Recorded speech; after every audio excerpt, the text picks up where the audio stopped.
বিয়ে।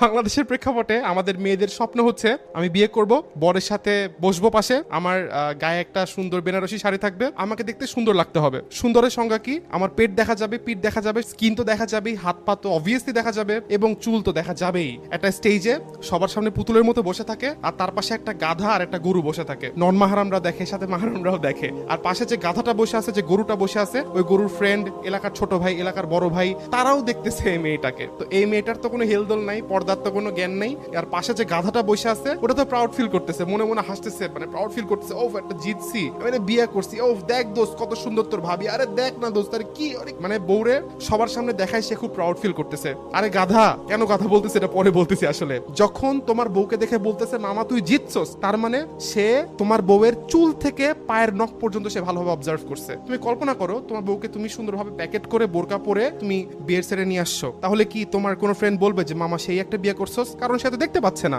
এখন তুমি কল্পনা করো তোমার বউকে তুমি সেটা আনোই নাই, জাস্ট মাহারামের সাথে সে তার ফ্যামিলিতে আছে, তাহলে কি তোমার কোনো ফ্রেন্ড বলতে পারবে যে মামা সেই একটা জিতছস? কারণ সে তোমার বউকে দেখে নাই। তোমার এই জিনিসটা গায়ের হতে লাগে না। আমি নিজে কাবিন নামা দিয়ে, নিজে মোহরানা দিয়ে, নিজে সেট অ্যারেঞ্জ করে, নিজে অনুষ্ঠান করে, নিজে সব কস্টিং মেনটেন করে, নিজের পকেট থেকে টাকা দিয়ে আমি সবাইকে দেখাচ্ছি বউকে। তাই তোমাকে আমি গাধা বললাম। আল্লাহ তাআলা কুরআনে বলেন, সেই ব্যক্তি চতুষ্পদ জন্তুর থেকেও খারাপ, বালহুম আদাল, যে চোখ থাকতে দেখে না, যে কান থাকতে শোনে না, যে অন্তর থাকতে উপলব্ধি করে না, সে চতুষ্পদ জন্তুর চেয়েও নিকৃষ্ট।